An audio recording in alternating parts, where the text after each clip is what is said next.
Assalamualaikum warahmatullahi wabarakatuh.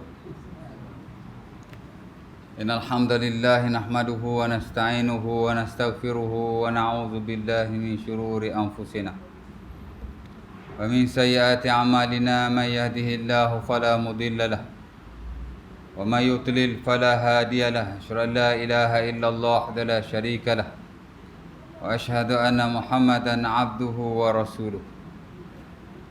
Allahumma salli ala Muhammad wa azwajihi wa zurriyyatihi kama sallaita ala Ibrahim wa ala ali Ibrahim wa barik ala Muhammad wa azwajihi wa zurriyyatihi kama barakta ala Ibrahim wa ala ali Ibrahim innaka Hamidum Majid. Rabbi shrah li sadri wa yassir li amri wa hlul 'uqdatam min lisani yafqahu qawli, amma ba'd. Syukur kepada Allah Subhanahu wa taala kerana pada malam ini sama-sama kita berkumpul di suara kita dan telah kita laksanakan solat isyak dan tarawih. Diimamkan oleh imam kita lah daripada mana tak. Min aina jad ya Syekh? Ya sini nasi tu Allah.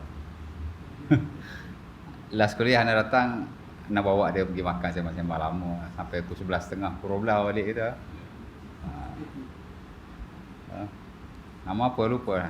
Ismuka ya sini. Ha? Kabir Qadir. Abdul Qadir. Kena cakap Arab sikit lah, tazkirah pasal dia orang Arab dia bukan faham Melayu pun. Faham ta Malaysia lah. Ana ukhallit baina al-Arabiyyah wa al-Malaysia. La ba'as. Muskilah. Ma muskilah. Baik. Pertama sekali saya nak baca hadis Rasulullah sallallahu alaihi wasallam yang diriwayatkan oleh Al-Imam Tirmizi rahimahullah. Kata beliau hadis ini hadis hasan sahih ya. Daripada Ibnu Mas'ud, di mana kata baginda sallallahu alaihi wasallam, "Man qara'a harfan min kitabillah falahu bihi hasanah. Wal hasanatu bi asyri amsalihha. Law akhta'tu ya Syekh, sawibni ya." Boleh? Boleh pula dah. Yumkin. Ustaz pun buat salah ya tak? Suruh dia betul lah kalau salah, mana tahu kan. Kat mana tadi? Man qara'a harfan min kitabillah falahu bihi hasanah. Wal hasanatu bi asyri amsalihha. Inni la aqulu alif lam mim harfun walakin alifun harfun. Alifun wala allam ya Syekh. Al-alif hunaka al-alif wal lam walakin al-alifu atau alifun nasitu wallah, walakin alifun harfun wa lamun harfun wa mimun harfun. Al-hadis hakaza ma fi alif lam mim, la ma fi alif lam fi al-alif wal lam wal mim, la maaf ya. Betul, dia syekh juga ni, syekh besar. Maksudnya Nabi SAW bersabda, sesiapa yang membaca satu huruf daripada Al-Quran, maka baginya dengan setiap huruf itu satu kebaikan. Dan setiap satu kebaikan itu ada 10 kebaikan. Maksudnya setiap kali tuan-tuan baca Quran, every single letter, likulli harf, setiap huruf lah tuan-tuan dapat kebaikan lah. Sebahagian terjemahan dia kata pahala. Sebenarnya hasanah ni bukan pahala saja. Hasanah ni kebaikan. Boleh jadi pahala dan kebaikan-kebaikan lain yang Allah Ta'ala nak bagilah. Tapi kalau terjemah pahala pun tidak salah. Pahala biasanya dia guna perkataan ajr atau thawb. Thawbun bahawa pahala. Tapi ini hasanah, dia lebih umum. Ya. Sebab itu sebahagian terjemahan dia terjemahkan dengan kebaikan. Pasal hasanah memang makna kebaikan. Hasan makna baik. Ana Hasan nama mana baik lah. Jadi setiap kali baca Quran, Allah Ta'ala bagi satu huruf 10 kebaikan. Dan Nabi kata, aku tak kata alif lam mim itu satu huruf, tapi alif satu huruf, lam satu huruf, mim satu huruf ya. Sebab itu berasal pada hadis ini dan hadis-hadis yang lain, majoriti para ulama mengatakan bahawa seafdal zikir ialah baca Quran. Dan ini ditegakkan oleh Al-Imam Nawawi rahimahullah, antaranya dalam buku zikir beliau Al-Azkar min Kalam Sayyidil Abrar. Antara buku zikir yang top jugalah dalam market. Saya pun ada satu surau, suruh ajar zikir tu di Gombor. Tak sampai setahun saya ajar, lalu kena set. Ada yang tak kena lah tu. Ya, memang tak dinafikan sebahagian zikir yang kita amalkan ni dia tak berapa kena lah, tak apa lagi. Tak berapa nak ni sangat lah dengan zikir-zikir ada. Dalam hadis-hadis Nabi, bahkan zikir yang dihimpunkan oleh para ulama dalam buku zikir lah. Kerana ulama kita bila dia karang bab zikir, dia tak lari daripada nanasnya ada. Terutama hadis-hadis Nabi SAW. Ya. Praktikal baginda lah. Jadi kalau kita buat lain daripada apa yang ada dalam buku zikir, of course lah lain daripada apa yang ada dalam hadis Nabi, tak selesa. Set ustaz tu lah. Tak? Saya tak kisah. Saya ni ada yang surau set saya. Ada yang saya set surau pun ada juga. Set bukan seks. Seks lain. S-E-X lain. Ini sek. S-A-C-K. Ha?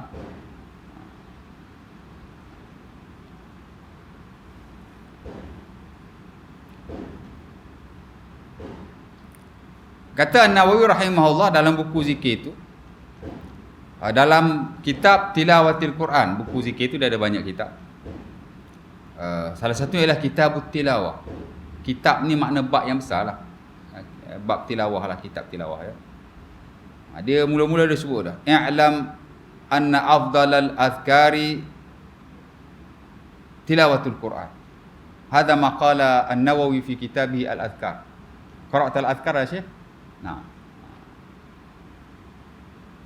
Kata Nawawi, ketahuilah olehmu bahawa seafdal-afdal zikir ialah membaca Quran. Tilawah ni makna baca Quran lah. Tilawatul Quran makna membaca Al-Quran. Tilawah ni makna baca lah.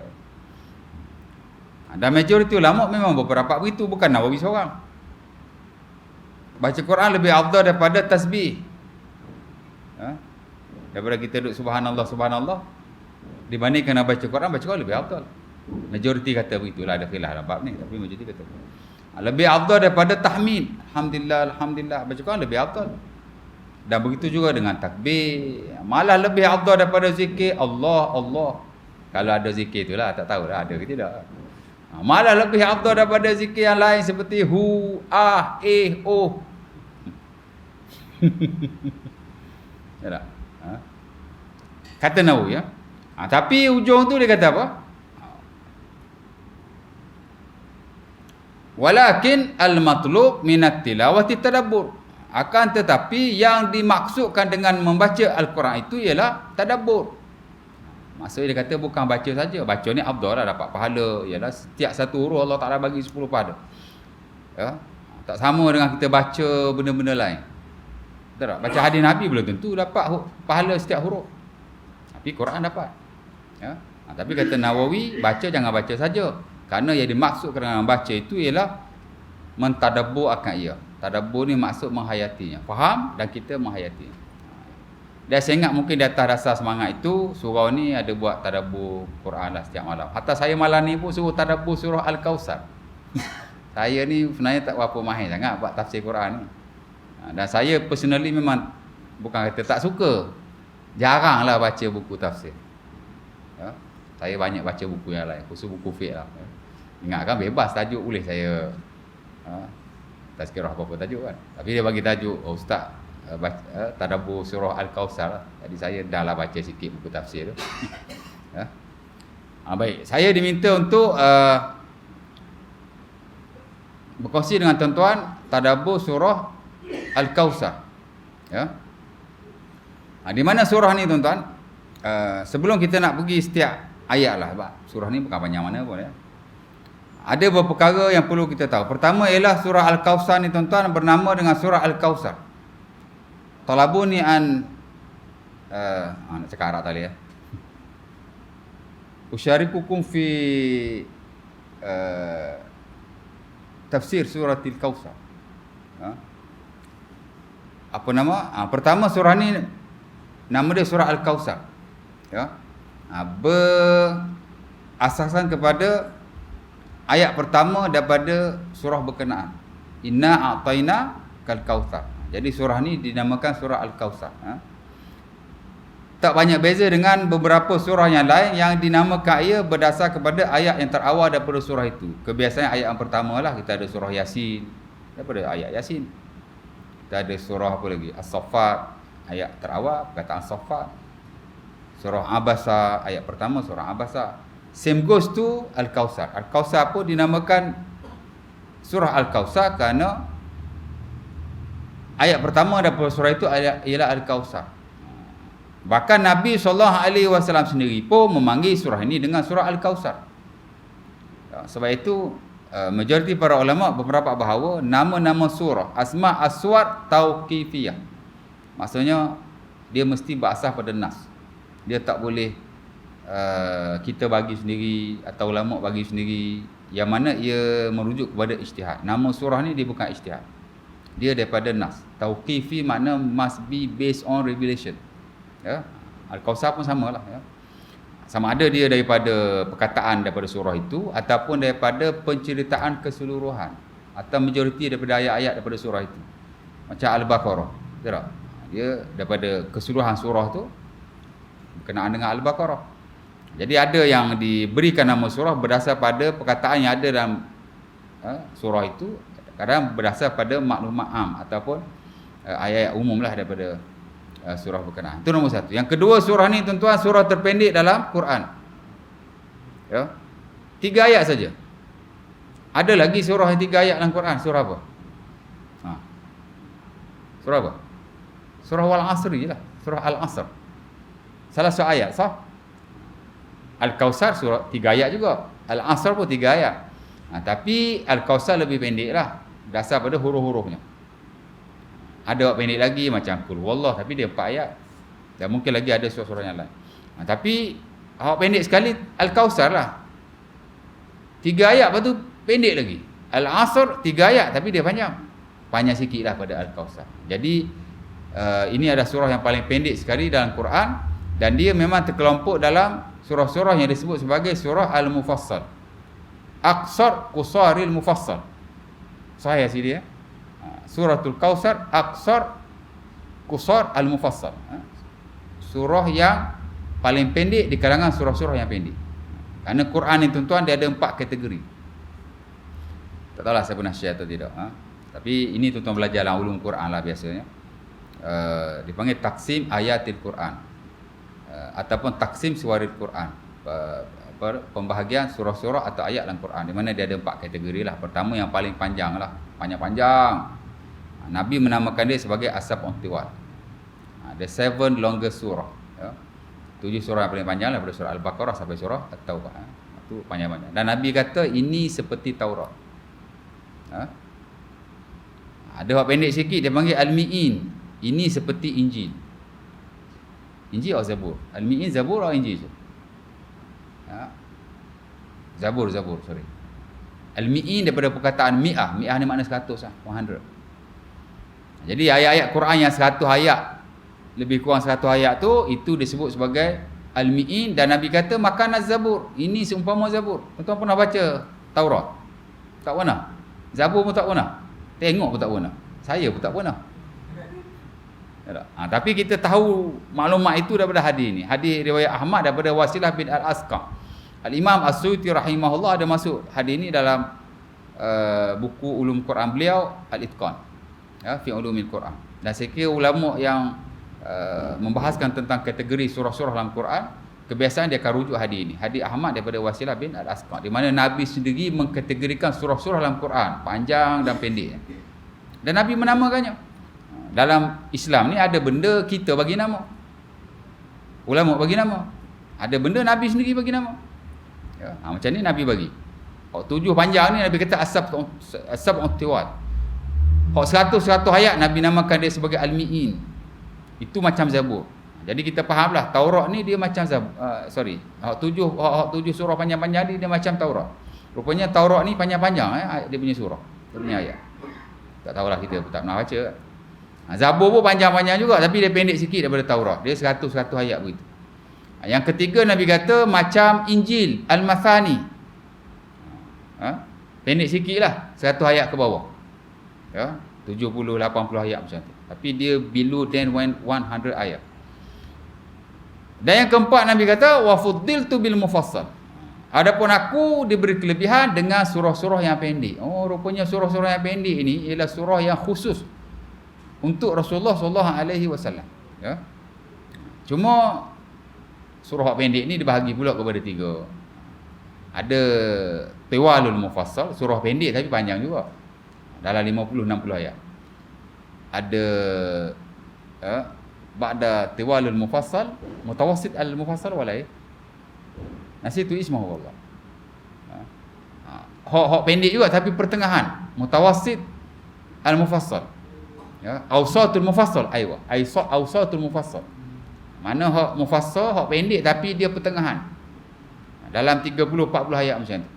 Dan yang akhir sekali ialah qusarul mufassal. Hak pendek tapi pendek lagi. 30 ayat ke bawah. Dan Al-Kautsar adalah surah yang paling pendek di kalangan surah yang pendek. Ya. Baik. Dan itu yang kedua. Yang ketiga, surah ni tuan-tuan, sebagai ulama kata turun di Mekah, sebagai ulama kata turun di Madinah. Ada khilaf dalam bab ni. Baik itu Al-Imam Suyuti rahimahullah dalam buku tafsir dia, dia letakkan di situ surah ni Makkiyah atau Madaniyah. Surah ni Makkiyah atau Madaniyah. Mana boleh jadi Makkiyah, boleh jadi Madaniyah. Ada surah ni memang ulama sepakat dia turun di mana. Tapi sebahagian ulama tak sepakat. Ada kata turun di Mekah, ada turun di Madinah. Hak kata turun di Mekah dia panggil Makkiyah. Hak kata turun di Madinah, kata turun di dia panggil Madaniyah, ya. Baik, kita pergi pada ayat satu persatu. Pertama Allah Taala kata inna a'tainakal kautsar. Inna sesungguhnya kami. Daripada perkataan inna plus nahnu. Ini belajar bahasa Arab. Ada kelas bahasa Arab sini. Oh, kena buat kelas bahasa Arab ah. Ha? Bahasa Melayu tak. Sesungguhnya kami. Macam tu je kan. Arab tak. Inna sesungguhnya, nahnu kami, dia campur dua tu, dia jadi pendek. Inna. Sebenarnya inna nahnu. Macam tu. Jadi inna sesungguhnya kami. Inna plus nahnu. A'tainaka, kami telah memberi akan kamu. Yang ini Rasulullah sallallahu alaihi wasallam. A'ta campur na campur ka, 3. Atau makna telah beri, na makna kami, ka makna kamu. Bahasa Arab lah tu ya. Sebab tu kalau kita belajar fiqh, muamalah lah khususnya, ada satu bab dipanggil babul atiyah, bab pemberian. Atau atiyah ni makna pemberian. Kita belajar sedekah, belajar hadiah, belajar hibah, biasa 3 tu lah. Itu dalam surah atiyah, makna pemberian. Sebab muamalah ni ada 2 skop. Satu skop pertukaran. Aku bagi, kau bagi. Macam jual beli. Aku bagi duit, kau bagi barang. Betul tak? Macam sewa menyewa. Aku bagi barang, kau duduk. Kau guna manfaat barang tu dan kau bagi duit. Mana pertukaran. Tapi ada satu muamalah atau skop yang lain, dia hanya melibatkan satu pihak saja. Aku je bagi. Sedekah kan? 2 pihak lah. Tak, satu pihak je. Pemberian tu. Aku bagi je. Hadiah pun sama juga. Saya bagi je. Ada dapat imbal balik? Tak ada. Kalau imbal balik, dia panggil pertukaran. Itu skop yang pertama tadi. Hibah pun sama juga bila kita hibah apa itu ini. Maknanya beginilah. Allah kata, kami telah memberi kamu Al-Kautsar. Kautsar. Al-Imam Al-Qurtubi rahimahullah tuan-tuan, dalam buku tafsir dia, dia kata Al-Kautsar ada 16 maksud di sisi para ulama. Merujuk kepada pendapat-pendapat sahabat Nabi, tabi'in, tabi'in dan ahli-ahli tafsir yang lain. Oh, ada 16 pendapat. Banyak pendapat agama tuan-tuan. Kalau tuan-tuan duduk belajar fiqh dengan saya tu, saya duduk ajar tu, saya sebut sikit je tu. Kalau saya sebut banyak tuan-tuan nanti jadi pening pula. Ya tak? Dan tak dinafikan sebagai pendapat tu memang diterimalah, applicable. Walaupun taklah top sahih, tapi boleh diguna pakai lah. Dan kita pun tak tolak atau tak menafikan. Ada sebagian pendapat para ulama memang unapplicable, tak boleh diguna pakai pun. Ya? Lepas tu kita ikut ulama, tapi ulama yang pendapat dia betul lah. Kalau pendapat dia tak betul, ada pun pendapat ulama tak betul. Apa tak adanya? Tuan-tuan belajar fiqh zakat kan? Ada ulama yang kata zakat fitrah tak wajib pun. Fi ba'dil ulama qalu anna zakatul fitri laysa biwajibah. Hal hadha sahih ya sini? La. Ada ulama kata zakat fitrah tak wajib. Ada. Hatta dalam skop mazhab Syafi'i sendiri pun, Ibnu Labban namanya, dan ini disebut oleh An-Nawawi rahimahullah. Adalah 2-3 orang ulama dia kata tak wajib. Apa tu kita nak pakai hatu lah. Pasal apa awak tak payah zakat fitrah? Saya ikut ulama kata tak wajib. Mai ikut gitu rosak lah. Ya tak? Ikut pendapat yang baguslah, yang applicable lah. Sama lah kes ni pun Qurtubi kata ada 16 pendapat. Banyaklah. Al-Kausar, pasal perkataan Al-Kausar ni tuan-tuan, orang Arab telah menggunakannya sebelum Rasulullah SAW bawa mari wahyu. Orang Arab dah guna perkataan itu. Di mana Al-Kausar di sisi orang Arab kadang-kadang merujuk kepada harta yang banyak. Suami dia keluar pergi berniaga. Tiba-tiba bila after a while balik, bawa balik harta yang banyak. Dia akan kata suamiku telah pulang dengan membawa harta yang banyak. Dia kata raja'a bil kausar. Oh, balik dah suami aku, dia bawa kausar. Yang ni harta yang banyak. Kausar ni mana harta yang banyak. Dan salah satu maksud kepada perkataan itu seperti yang disebut oleh Al-Qurtubi rahimahullah dalam tafsir. Kadang-kadang orang yang pengikut banyak, ramai, kausar juga. Ya. Dan ada lagi lah pendapat yang lain. Ada banyak tuan. Itu dah sudut bahasa lah, sebab orang Arab dah guna perkataan itu.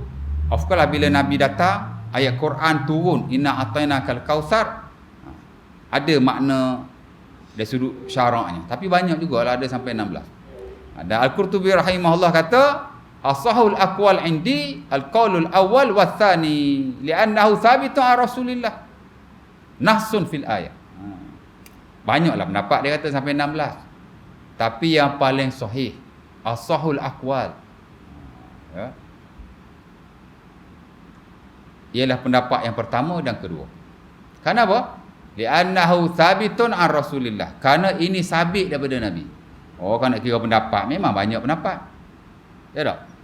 Ulama tu kata begini, ulama ni kata begini, hak dulu-dululah. Ulama sekarang pun hak tu kata begini, hak ni kata begini. Ya tak? Malah orang tanya saya, ustaz, apa hukum Bitcoin ataupun cryptocurrency yang top sekarang? Bitcoin ada banyak kan. Saya kita kalau dia kata pasal ada orang kata dia major daripada saya ajar fiqh ibadat di Taman Melawati sana. Jadi dia tanya, dia kata mengikut semakan dia, ada yang kata boleh, ada yang kata tak boleh. Kata memanglah Indonesia dia fatwakan Bitcoin haram, cryptocurrency dia kata haram. Ada ghoro, ada doro, ada qimar. Ghoro ni makna ketidakjelasan, pasal betul-betul digital punya. Yang kedua ada doror, ada kemudaratan. Ya, naik turun dia solely based on speculation.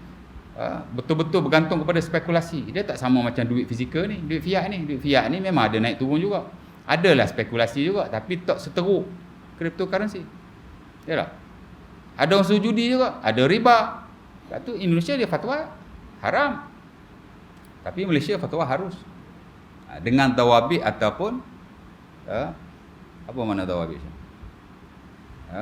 Kriteria tertentu lah. Tak adalah dia kata halal secara 100%. Adalah dia punya tawabit tu. Dan ada syarikat-syarikat yang diiktiraf di peringkat negara kita. Tuan-tuan rujuk sendiri dalam OSC. Kalau nak kira pendapat, semua banyak pendapat yang berbagai. Ada kata boleh, ada kata tak boleh. Jadi kita kena ambil inisiatif, kaji sendirilah, baca sendiri, tengok sendiri, tanya sendiri, mana kau pendapat yang paling bagus, yang baik untuk aku amalkan. Macam tu lah. Ya tak? Itu dah skop muamalah lah. Ibadat pun sama juga. Ya. Apa beza ibadat dengan muamalah? Ibadat ni wahyu Allah Subhanahu Wa Taala, muamalah pun sama juga. Ya. Ada tak boleh. Muamalah tak apa. Ibadat tak boleh. Sama aja. Al-kullu syar'un. Ibadat ke muamalah ke, dua-dua syarak. Dua-dua based on wahyu. Ya. Baik. Jadi kata Al-Qurtubi, pendapat yang paling sahih pertama dan kedua, kerana dia sabit daripada Nabi. Ini poin dia.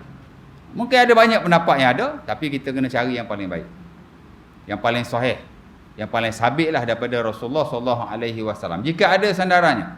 Jadi ada banyak pendapat. Ada hak tak ada sandaran, ada sandaran, tapi sandaran dia dhaif. Tapi Qurtubi kata yang paling sahih dua ni. Pertama ialah makna kausar nahrun fil jannah, satu sungai dalam syurga. Kerana ada hadisnya, riwayat Imam Tirmizi rahimahullah daripada Ibnu Umar, di mana Nabi kata Al-Kausar nahrun fil jannah. Kausar ni adalah satu sungai dalam syurga. Ya? Sungai itu diperbuat daripada emas. Hafatahu min zahab. Dia punya bentuk tu daripada emas. Majrahu ala durri wal yakut. Dia punya salur pula, pasal sungai dia ada salur dia kan. Ya? Daripada intan dan permata. Ya? Launuhu aswad minal laban. Kalau dia lebih putih daripada susu. Ya? Wa huwa ahla minal asal. Rasa dia pula lebih sedap daripada madu. Ya? Jadi hadis tu Nabi kata satu sungai daripada syurga. Dan hadis tu hadis sahih. Tirmizi kata hasan sahih. Ya, tuan-tuan belajar ilmu hadis kan. Kalau hasan sahih makna hadis yang tahu lah. Hadis yang boleh digunakan pakai. Dan yang kedua kata Qurtubi sahih juga. Batu dua ni dia kata boleh pakai. Boleh jadi nahrun fil jannah, sungai dalam syurga. Boleh jadi yang kedua ni. Apa dia? Haudi. Itulah kolam yang Allah Taala buat khusus untuk Rasulullah sallallahu alaihi wasallam yang disebut sebagai Haudun Nabi. Ataupun Haudun Nabi, kolam Nabi lah. Jadi satu pendapat sungai dalam syurga, satu pendapat kolam yang Allah Taala buat khusus untuk Rasulullah sallallahu alaihi wasallam yang akan diminum oleh umat-umatnya. Dan hadis itu diriwayatkan oleh Sahih Muslim. Kalau Tirmizi kali sahih, betul lah. Muslim lebih lagi lah betul, pasal dia lebih sahih nak dibandingkan dengan Tirmizi tu. Betul tak? Tapi dua-dua ni boleh pakai lah. Ya. Kolam Rasulullah sallallahu alaihi wasallam. Ya. Bahkan Nabi sebut dalam hadis itu daripada Anas bin Malik, kata beliau, ketika kami berada dengan Nabi, Nabi kata unzila alayya lailah suratun, telah turun pada aku malam tadi satu surah. Nabi pun baca bismillahirrahmanirrahim, inna a'tainakal kautsar fasholli rabbika wanhar inna syani'aka huwal abtar. Ya.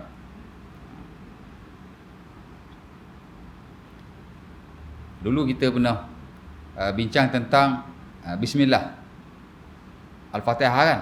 Majoriti kata bismillah adalah satu ayat daripada surah. Antaranya dia guna hadis ni lah. Pasal Nabi baca inna a'tainakal kautsar, Nabi baca bismillah.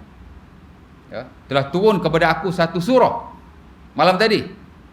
Nabi baca bismillahirrahmanirrahim inna a'tainak. Ini kan bahawa bismillah itu diturunkan bersama-sama dengan inna a'tainakal kautsar. Dia bukan sekadar pemisah kepada surah, tapi dia diturunkan bersama-sama dengan surah. Dia part of ayat Quran lah. Kata mereka lah ya. Baik. Jadi Nabi tanya sahabat, atadruna mal kautsar? Engkau tahu tak kautsar ni apa? Sahabat kata la, tak tahu. Mana sahabat tahu? Betul tak? Kalau Nabi tak bagi tahu. Maka Nabi pun kata al-kautsaru haudi wa'adanillahu. Kautsar-kautsar ni ialah kolamku yang telah dijanjikan Allah kepadaku. Yakhtaliju fihi al-abdu. Esok-esok hamba-hamba Allah Subhanahu Wa Taala, dalam hadis lain umat Nabi Muhammad lah, akan berebut-rebut nak minum daripadanya. Kisanuhu au aniyatuhu adadun nujum. Mangkuk dia ni sebanyak bintang di langit. Banyak mana tak tahulah. Tapi semua orang boleh minum insya-Allah yang mana beriman dan yang ikut syariat Nabi sallallahu alaihi wasallam. Kemudian Nabi cerita ada kelompok datang. Hadis ni pun kita pernah baca dulu dalam bab fadilat wudu dulu. Kan sahabat tanya Nabi, dan riwayat lain lah, tapi lebih kurang lah.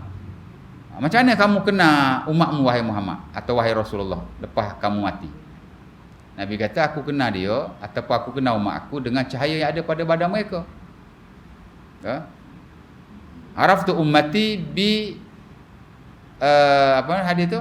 Nabi kata aku kenal mereka dengan cahaya yang ada pada badan mereka lah. Ya. Ya'tuna yaumal qiyamah gharam muhajjalin min atharil wudu. Esok-esok depa akan datang akan bercahaya daripada kesan wudu. Daripada situ aku tahu Nabi kata. Maka aku berkata halumma, mari suruh minum. Tiba-tiba malaikat halau. Ala la yuzaddanna rijalun min ummati kama yuzadul ba'irud dal. Ada sebahagian mereka dihalau oleh malaikat. Maka aku berkata, mereka tu umat aku, ummati. Atau haula ummati, mereka tu umat aku, Nabi kata. Maka malaikat berkata kepadanya, innaka lam ta'rif ma ahdasu ba'dak. Kamu tidak tahu wahai Muhammad apakah yang mereka telah lakukan selepas daripada kamu. Mana dia ubah ajaran Rasulullah sallallahu alaihi wasallam, ya. Dia nak cerita apa nama kolam Nabi lah. Adalah insya-Allah taala, ya.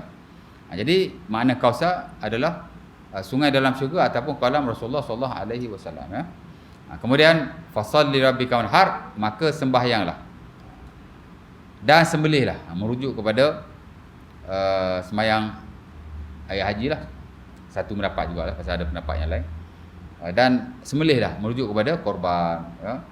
Dan Allah Taala kata akhir sekali, inna syani'aka huwal abtar, sesungguhnya orang yang memusuhi kamu adalah orang-orang yang terputus. Pasal apa Allah Taala kata begitu?